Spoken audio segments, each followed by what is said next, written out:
Allah Bapa adalah Allah yang setia. Dia tidak pernah meninggalkan kita. Dia selalu memperhatikan setiap anak-anaknya. Apa yang menjadi keperluan kita, kebutuhan kita Dia menyediakan. Haleluya.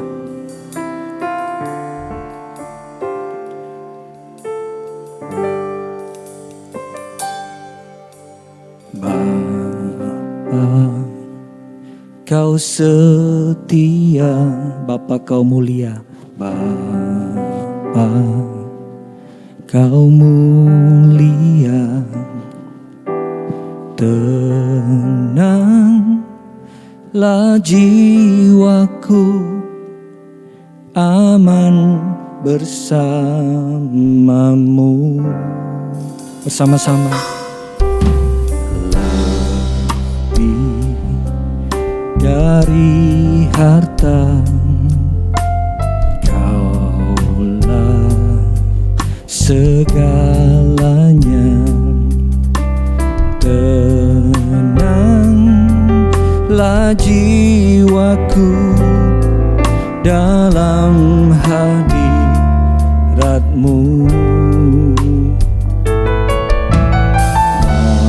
Bapa, Kau setia.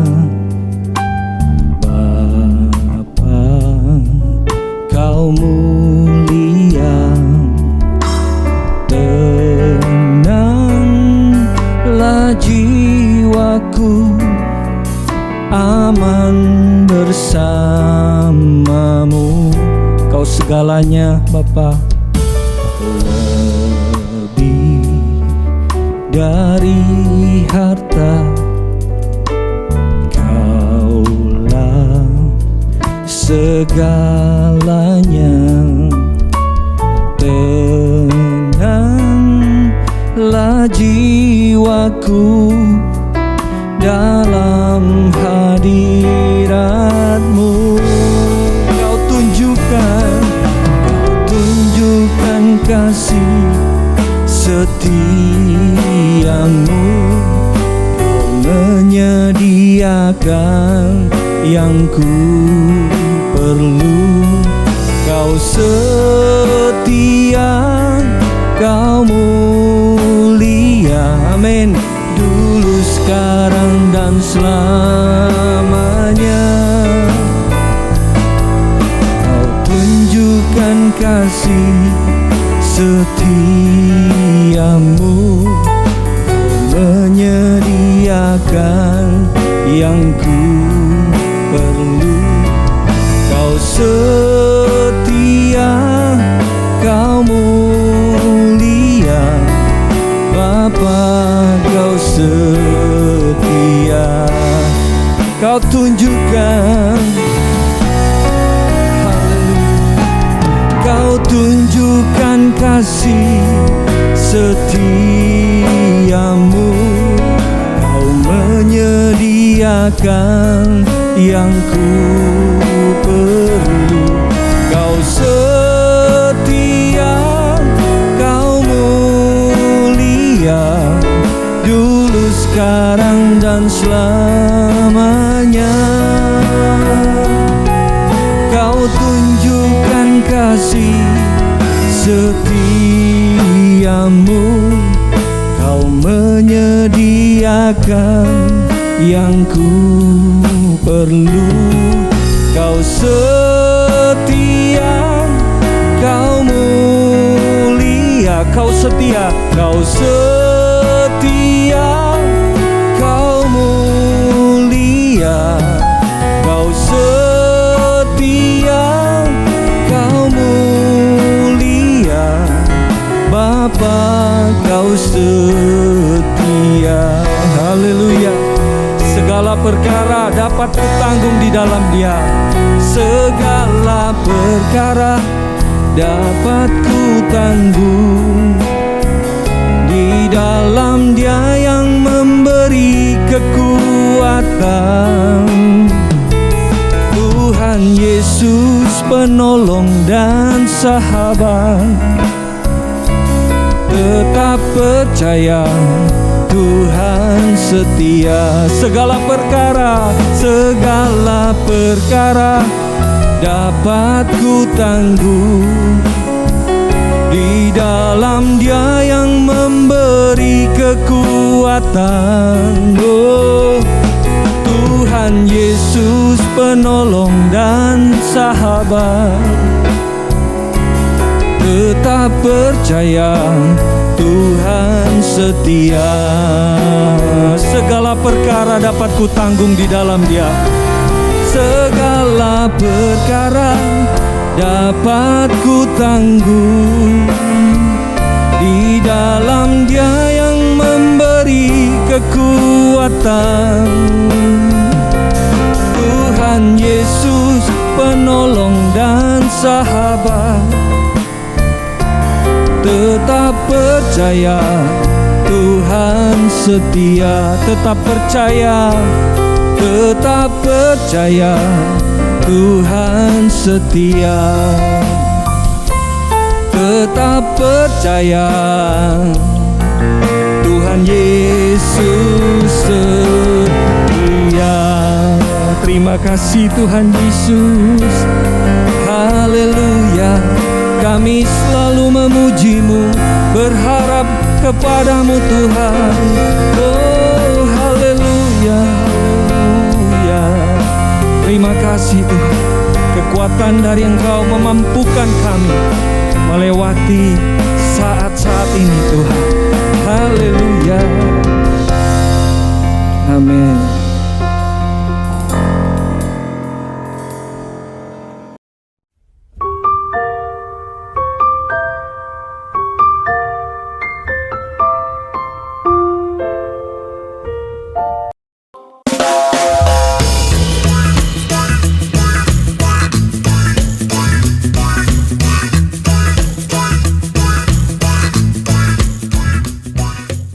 Shalom adik-adik, kita berjumpa lagi di acara Bible Study for Kids.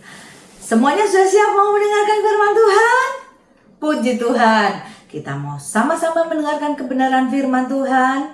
Sebelumnya kita mau berdoa dulu ya adik-adik. Semuanya duduk yang manis. Kita mau mendengarkan firman Tuhan. Kita mau lipat tangan kita, mau tutup mata kita mau berdoa dulu. Bapa di surga, terima kasih Tuhan karena Engkau baik, Engkau mengasihi kami. Mari Tuhan, sebentar lagi kami mau mendengarkan firman-Mu. Berikan hikmat kepada setiap kami anak-anak-Mu Tuhan, untuk kami boleh mengerti kebenaran firman-Mu. Tolong kami Tuhan, supaya kami boleh jadi anak Tuhan yang hidup sesuai kebenaran firman Tuhan. Kami mau siapkan hati kami mau siapkan telinga kami untuk mendengarkan kebenaran firman-Mu. Terima kasih Bapa, terima kasih. Kami mau serahkan semuanya hanya di dalam nama Tuhan Yesus Kristus. Berbicaralah Tuhan, kami siap mendengar. Dalam nama Tuhan Yesus, haleluya, amin. Puji Tuhan adik-adik. Wah, adik-adik tahu nggak? Saat ini kita ada di bulan apa ya?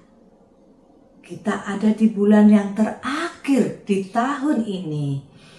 1 tahun ada berapa bulan? Siapa yang tahu? 1 tahun ada 12 bulan. Betul. Siapa yang bisa menyebutkan nama-nama bulan? Bisa semua ya?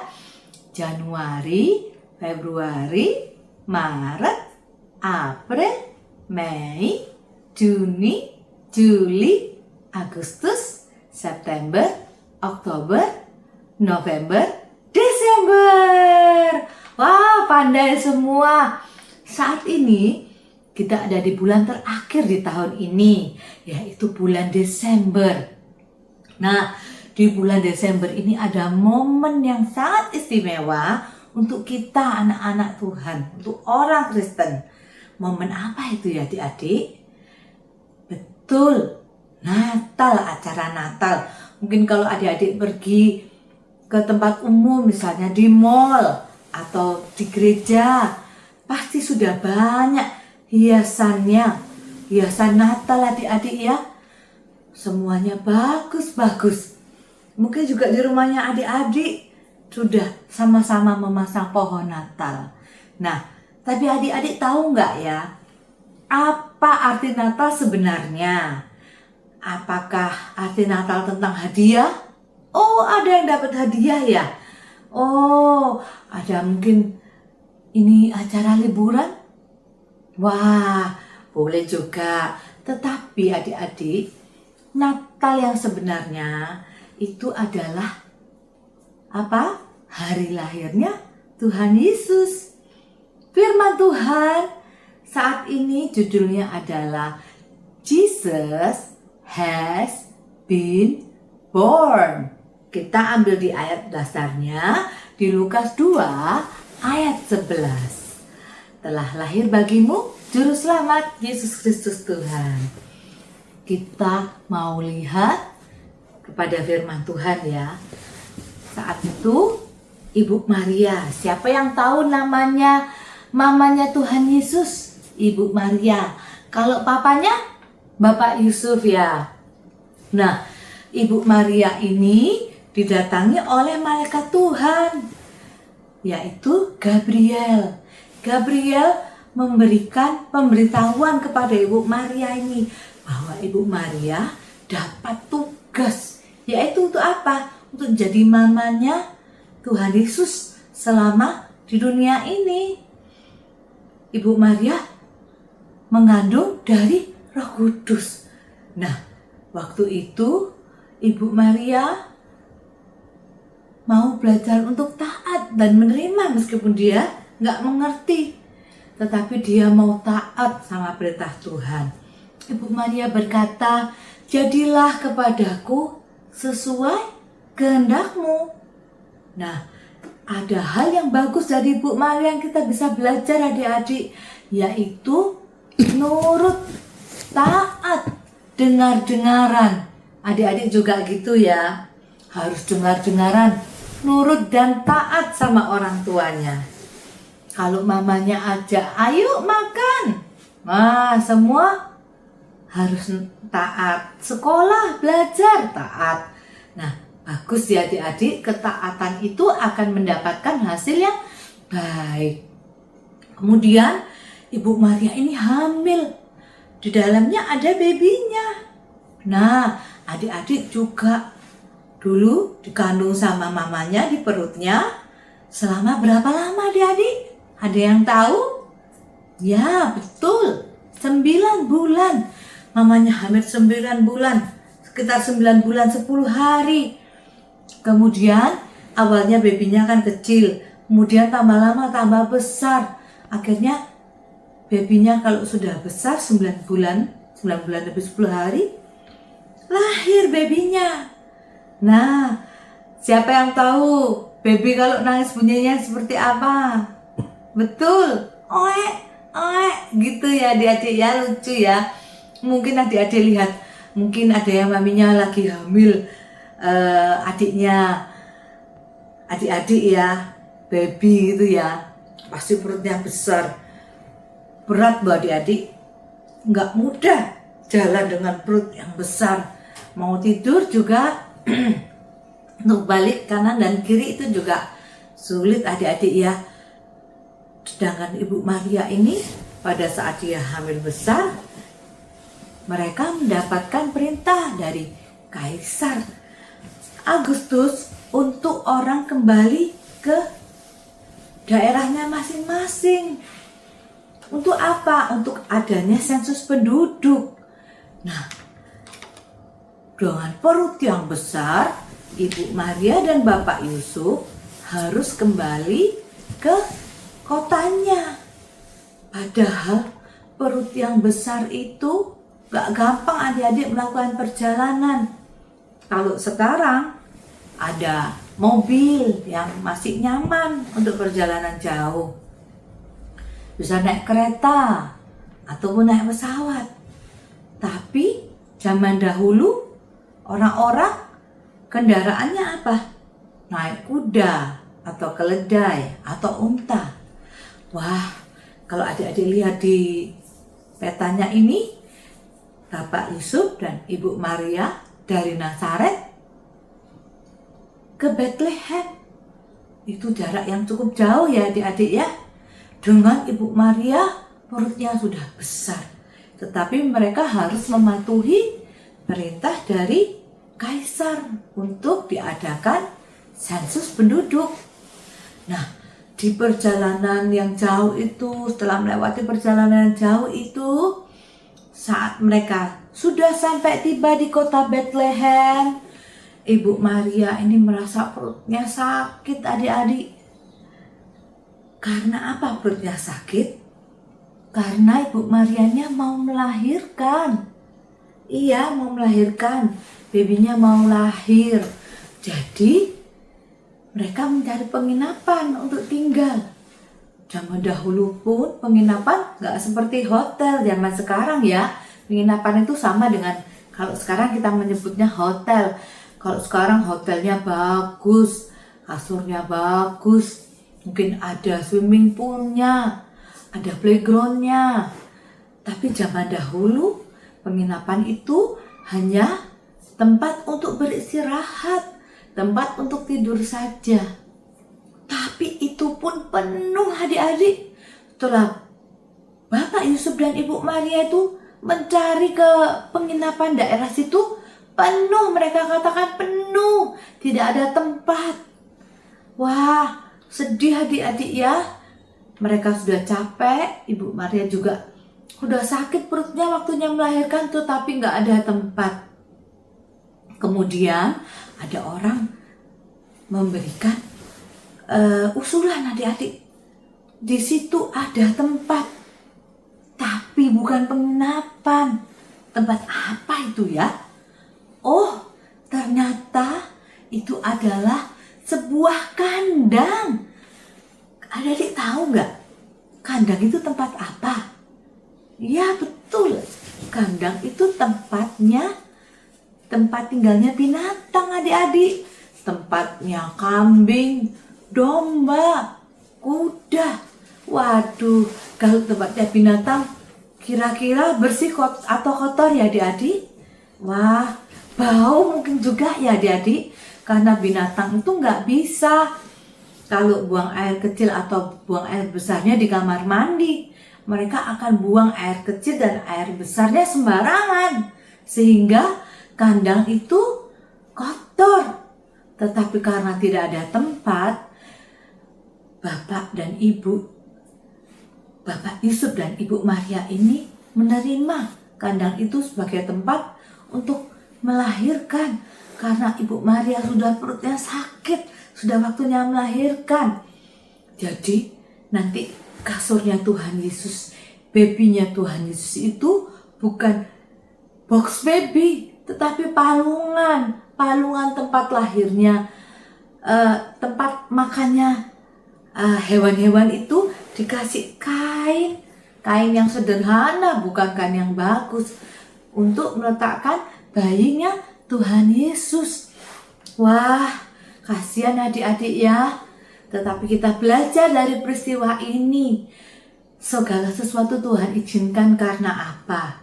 Karena dari peristiwa ini Tuhan mau menggambarkan bahwa Tuhan datang ke dunia untuk kita, untuk orang yang berdosa, mungkin untuk orang yang hatinya banyak dosanya, tetapi Tuhan mau hadir, Tuhan mau datang supaya apa? Supaya kita disucikan, supaya kita diselamatkan dari neraka, bisa ke surga. Karena apa? Karya penyelamatan juru selamat kita, Tuhan Yesus. Nah, kemudian adik-adik, waktu bayi Yesus sudah lahir, datanglah malaikat kepada para gembala.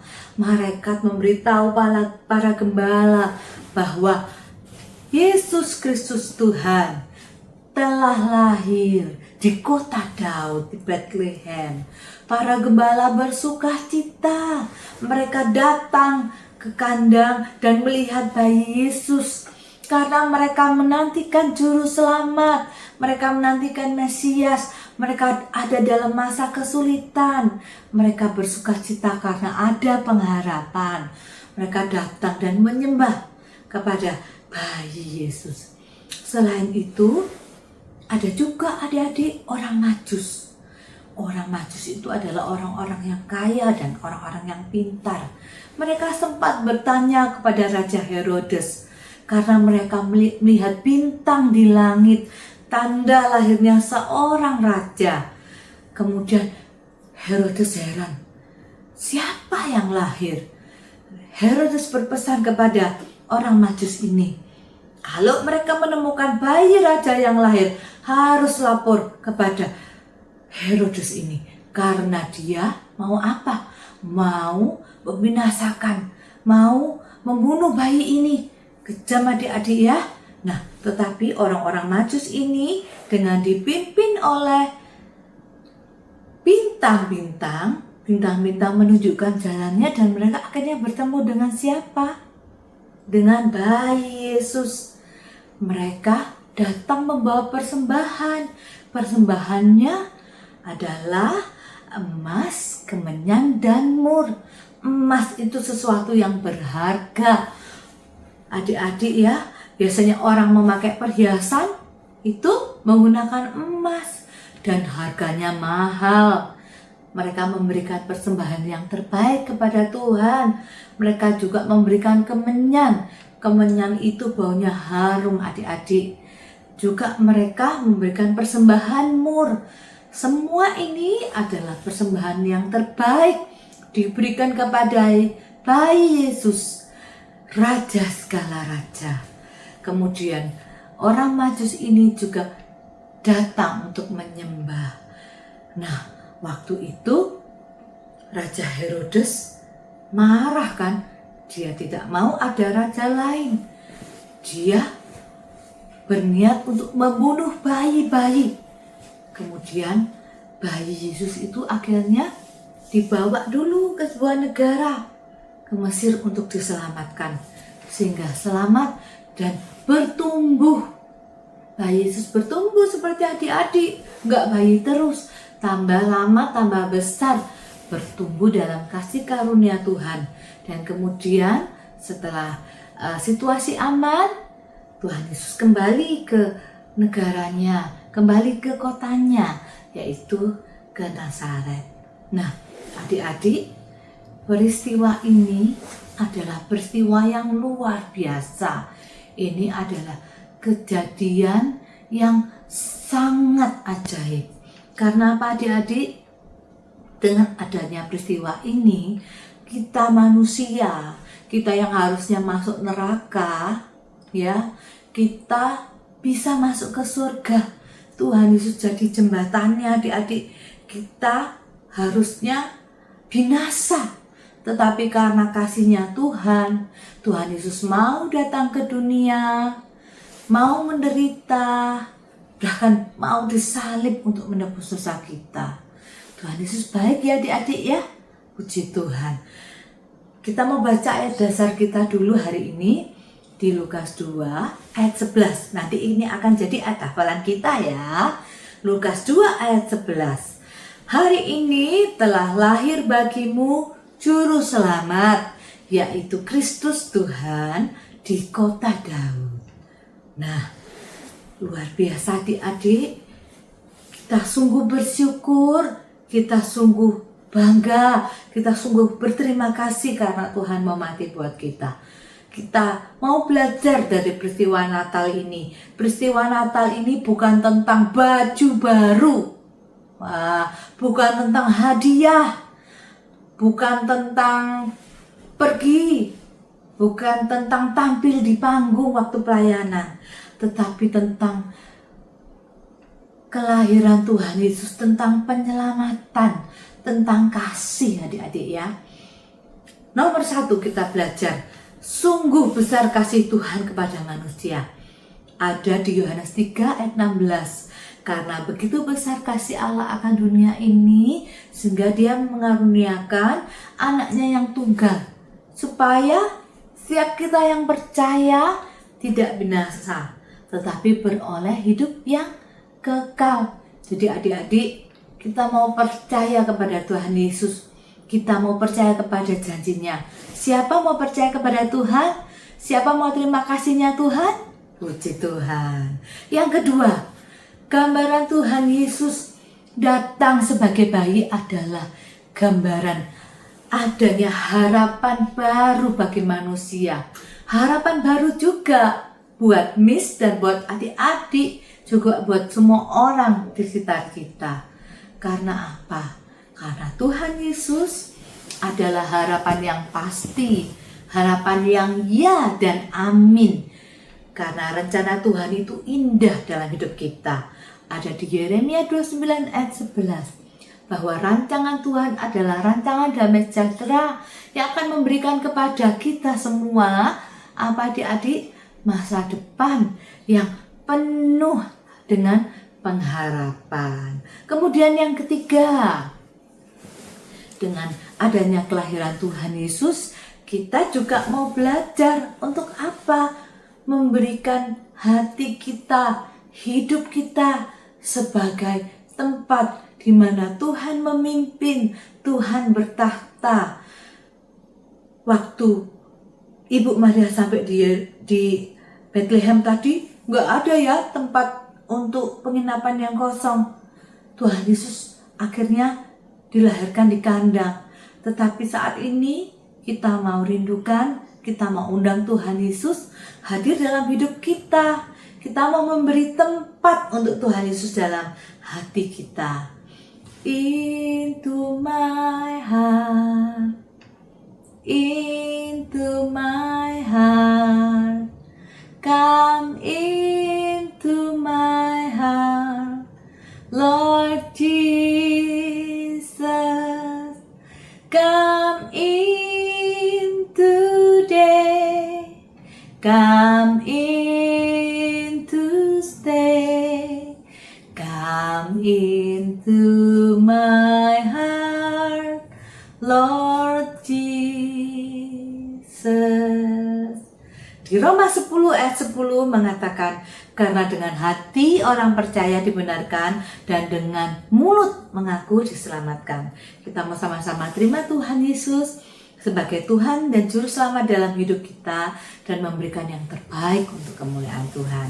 Yang keempat, yang terakhir, memberi yang berharga dan yang terbaik bagi Tuhan seperti orang Majus. Di Matius 6 ayat 33 mengatakan, carilah dahulu kerajaan Allah dan kebenarannya, maka semuanya akan diberikan kepadamu. Kita mau memberikan yang terbaik kepada Tuhan. Setiap hari kita mau berdoa, kita punya hubungan pribadi dengan Tuhan. Kita membaca Alkitab, kita berbakti ke gereja. Wah, ternyata ada bonus lagi adik-adik. Satu lagi yang paling spesial. Kita menjadi anak Allah. Kita nggak jadi anaknya dunia, apalagi anaknya setan. No, bukan. Kita menjadi anak Allah. Siapa yang di sini anaknya Allah? Puji Tuhan. Di Matius 27 ayat 43 mengatakan, ia menaruh harapannya kepada Allah. Baiklah Allah menyelamatkan dia. Jikalau Allah berkenan, karena ia telah berkata, aku adalah anak Allah. Kita juga mau jadi anak Allah yang good, yang hidup sesuai dengan firman Tuhan. Yuk kita mau sama-sama hafalkan hafalannya sama-sama ya. Lukas, sama-sama. Miss hitung sampai 3 ya. Kita baca sama-sama. 1, 2, 3. Lukas 2 ayat 11. Hari ini telah lahir bagimu Juru Selamat, yaitu Kristus Tuhan di kota Daud. Sekali lagi ya, Lukas 2 ayat 11. Hari ini telah lahir bagimu Juru Selamat, yaitu Kristus Tuhan di kota Daud. Puji Tuhan. Adik-adik sudah mengerti firman Tuhan hari ini? Semuanya mau terima Tuhan Yesus sebagai Tuhan dan Juru Selamat? Yuk kita mau nyanyi sama-sama lagu ini. Seorang anak telah lahir untuk kita. Sungguh dia adalah putra Allah dan kita mau jadi anak Allah. Dan sama-sama nyanyikan pujian ini adik-adik. Yang belum bisa baca dulu di layar. Ada teks lagunya.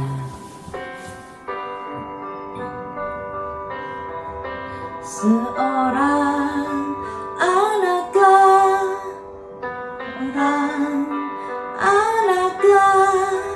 lahir untuk kita, seorang putera diberikan,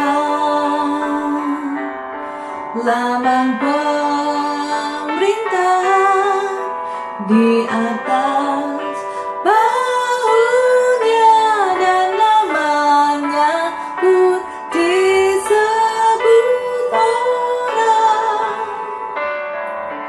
Nasihat ajar Allah yang perkasa,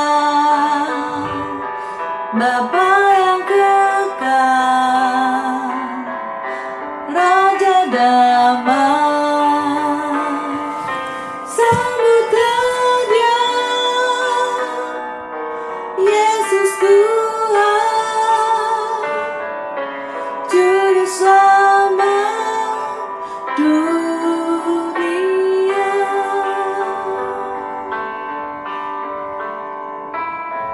Kita mau sama-sama mengerti arti Natal yang sebenarnya adalah tentang Tuhan Yesus.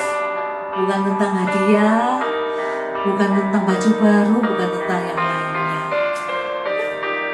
tetapi tentang Tuhan Yesus yang mau datang ke dunia untuk menebus kita, sehingga kita boleh menjadi anak Allah, kita boleh selamat dan menerima rencana yang ajaib dalam hidup kita.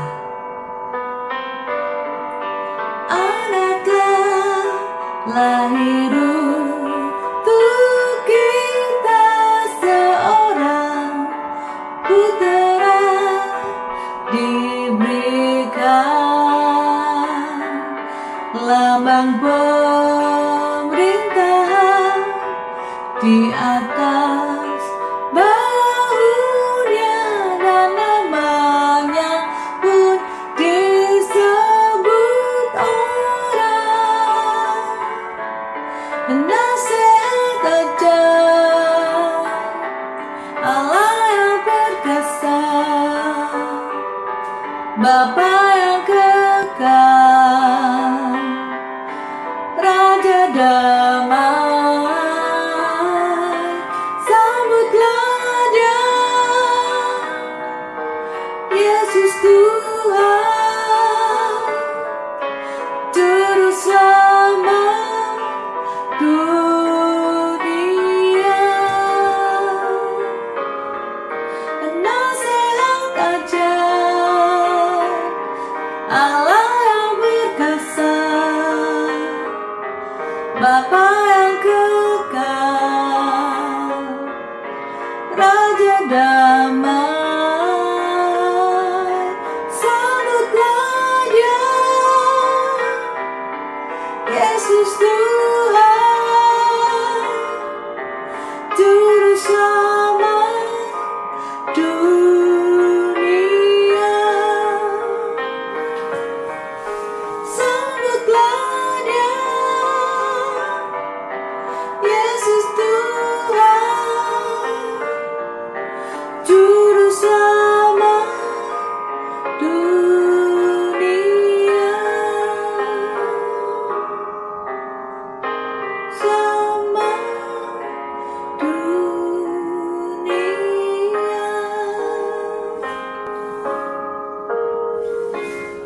Mari kita mau sama-sama tutup firman Tuhan. Kita mau berdoa. Terima kasih Tuhan, karena kasih-Mu Tuhan, karena kebaikan-Mu, Kau mau lahir ke dunia untuk menebus dosa kami. Mari Tuhan, kami mau terima Engkau sebagai Tuhan dan Juru Selamat dalam hidup kami. Biarlah lewat Natal ini kami boleh mendapatkan pengharapan yang baru, dan kami boleh hidup lebih lagi di dalam Engkau. Mari Tuhan, pimpin hidup kami sedari kami kecil. Kami rindu Tuhan, Kau menjadi Tuhan dan Raja kami. Terima kasih Bapa, Tuhan memberkati setiap kami. Hanya di dalam nama Tuhan Yesus Kristus kami sudah berdoa dan kami mengucap syukur. Amin. Puji Tuhan adik-adik. Semuanya sudah mendengarkan firman Tuhan dengan baik hari ini? Oke, puji Tuhan. Sampai jumpa lagi di acara Bible Study for Kids next week. God bless you. See you.